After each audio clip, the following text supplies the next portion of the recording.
Salut tout le monde! Aujourd'hui, on va s'intéresser à un penseur qui s'est attaqué à une question immense. Comment réconcilier la foi et l'action dans notre monde moderne? On plonge dans le livre Rappel à l'essentiel d'Abdeslam Yassine pour décortiquer sa vision d'un changement social, mais un changement pacifique et qui vient du plus profond. Et ça nous amène directement à la question qui va guider toute notre discussion. C'est une question qui paraît simple, mais qui est gigantesque. Comment est-ce que la foi peut réellement changer le monde et le faire de manière pacifique? C'est vraiment le défi auquel Abdeslam Yassine a consacré sa vie. Alors, pour commencer à répondre à ça, il faut d'abord comprendre un peu qui est cet homme, Abdeslam Yassine, et c'est quoi au juste son appel à l'essentiel. OK, le premier point, et c'est super important de le comprendre tout de suite, Yassine, ce n'était pas un politicien, vraiment pas. Il se voyait avant tout comme un guide spirituel. Sa préoccupation, c'était le défi fondamental de la foi. D'ailleurs, il a formulé ce défi avec ses propres mots et ça résume tout. Comment être spirituel dans un monde matériel? Comment affronter un monde épreuve sans y laisser des lambeaux de son âme, voire la totalité? En gros, comment on fait pour s'impliquer dans le monde, pour l'améliorer, sans se perdre soi-même en chemin? Donc, pour Yassine, le monde moderne, c'est une sorte d'épreuve pour la personne croyante. Il a vraiment posé un diagnostic assez direct sur la façon dont la foi est vécue aujourd'hui. Ce qu'il a diagnostiqué, c'est une division profonde, une sorte de rupture historique dans l'islam moderne. C'est comme s'il y avait un mur entre la spiritualité intérieure, personnelle, et l'action sociale, ce qu'on fait à l'extérieur. Et cette rupture historique, qu'est-ce que c'est exactement? Ben pour lui, c'est le moment où le pouvoir politique est devenu une fin en soi, au lieu d'être un moyen pour atteindre un idéal spirituel. C'est là que la quête spirituelle et le devoir d'améliorer la société ont été séparés. Et ça a amené à quoi? Beaucoup de gens de foi se sont simplement retirés du monde. Et c'est là qu'on voit bien sa critique. Il ne dit pas que la spiritualité retirée est mauvaise en soi, non. Ce qu'il critique, c'est quand cette spiritualité devient une fuite.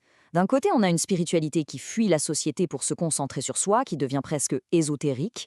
De l'autre, il propose une spiritualité engagée, qui plonge dans la société pour la transformer, en s'appuyant sur des enseignements universels. Bon, maintenant qu'on a vu le problème, quelle est la solution selon Yassine? Eh bien, il ne propose pas une révolution violente. Pas du tout. Il propose une méthode. Une méthode qu'on pourrait appeler une force tranquille. Le but, l'objectif final, c'est ce qu'il appelle l'ihsan. C'est un mot qui veut dire l'excellence. L'excellence dans la foi, oui, mais aussi dans l'action. Ça veut dire deux choses en même temps. Adorer Dieu comme si on le voyait et faire du bien aux gens. Les deux sont inséparables. Et le chemin pour y arriver, la méthode, c'est la kawama. Attention, ce n'est pas une révolution au sens où on l'entend souvent, avec la violence et tout, non. Le mot kawama, ça veut dire se lever, s'éveiller. C'est un processus lent, pacifique, qui passe par l'éducation et l'éveil des consciences. D'ailleurs, il y a une citation de lui qui résume parfaitement ça. La douceur est le maître mot de cette méthode. Ce n'est pas une question de tout casser pour recommencer, c'est une question de transformer les choses, doucement, pacifiquement, en réveillant les consciences. Bon, maintenant qu'on a vu la philosophie générale, entrons dans le concret. Comment ça marche, cette méthode? Yassine la décompose en 10 vertus, 10 piliers, qui sont un peu comme une feuille de route pour le changement. Alors, on a la filiation spirituelle, l'évocation de Dieu, la véracité, le don de soi, la connaissance, l'œuvre de bien, la noble attitude, la retenue, le juste milieu et l'effort consacré. C'est tout un programme.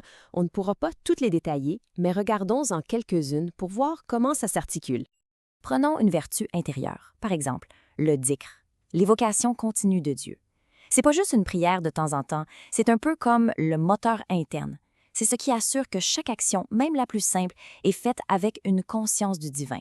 Ça empêche l'engagement social de devenir juste de la politique sans âme. Maintenant, une vertu extérieure pour faire le lien. Al-Badl, le don de soi. Ça, c'est la manifestation concrète de la foi. C'est la générosité, le service aux autres, bref, c'est l'antidote parfait à l'égoïsme. C'est la preuve que la spiritualité, ça se vit et ça se partage. Et on arrive à la 10e vertu, un mot que tout le monde a déjà entendu, mais qui est probablement l'un des plus mal compris, le djihad. Alors, qu'est-ce que ça veut dire vraiment dans ce contexte-là? Bon, mettons les choses au clair tout de suite. Pour Yassine, le djihad, ce n'est pas l'épée, ce n'est pas la lutte militaire. Il rejette complètement cette vision.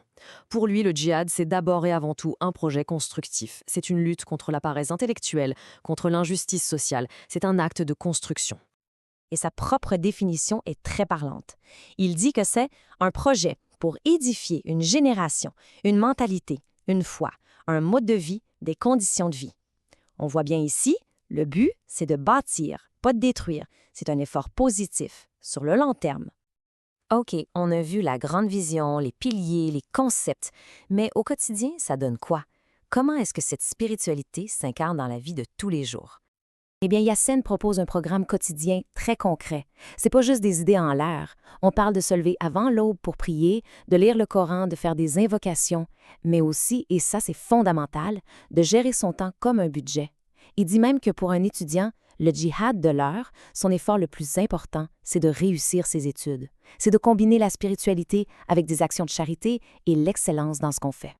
Et finalement, on boucle la boucle. Toute cette discipline quotidienne, elle a un seul but, combler le fossé, guérir cette fameuse rupture historique dont on parlait au début. C'est de s'assurer que la foi personnelle ne reste pas enfermée à l'intérieur, mais qu'elle se transforme en action concrète et efficace dans le monde. Ce qui nous laisse avec une dernière question pour la route. La méthode de Yassine, c'est un chemin de patience, d'éducation. C'est la transformation de soi comme moteur du changement pour tous. Alors on peut se demander, dans notre monde actuel, un monde de bruit, de conflits, d'immédiateté, quel est le véritable pouvoir d'une force tranquille?